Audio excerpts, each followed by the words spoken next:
好，之後26A 啦，咁今次就係兩個括號，係啦，呢度抄漏咗個，哇好危險，抄漏咗個負數，係負數次方嚟嘅。題目啱啦，咁我哋見到兩個括號，咁我哋照跟佢分開睇啦。咁呢個負1同負2咧，其實我哋可以首先將嗰個分數咧反轉佢。嗱，我呢一步唔係話，我哋大膽假設，小心求證啊！嗱，呢一步逐步寫咧，可以寫做 A 嘅負1除 B 嘅負1啦，即係等於1/A over 1/B 啦。咁亦即係等於1/A 乘以 B over 1，即係等於 B over A 啦。咁我哋小心求證咗啦。嗱，當我哋見到負數次方咧，我哋可以將佢變成正嘅次方嘅。咁中間我哋做個手腳就係分子分母調轉。咁咧換句話說咧，今次我哋可以將佢寫做呢個樣啦。咁一寫唔寫都得嘅，因為我唔寫一次方咧，即係代表佢存在，亦都係一次方嘅意思。咁呢邊同樣做法咧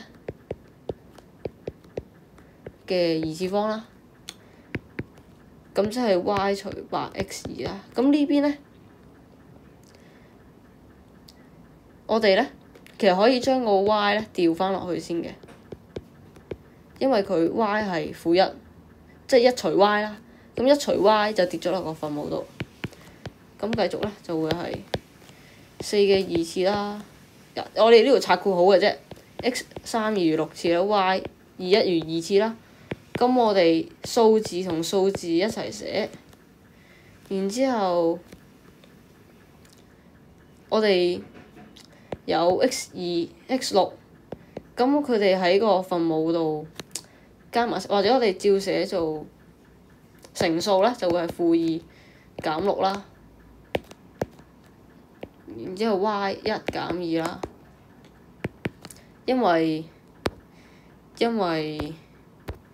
咧呢個係代表一次方嚟嘅，所以有1減2喺度，係啦。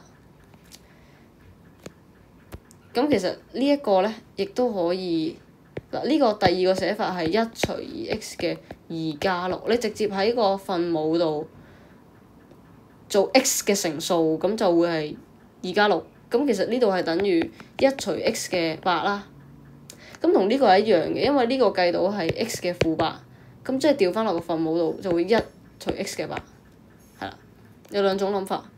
咁我哋最尾計數啦，4嘅二次方係16除8啦 ，x 嘅負8啦 ，y 就係1減2負1，即係等於8、2、16、2啦，除以 x 嘅8次方。y 嘅1次方，咁呢個就係答案啦。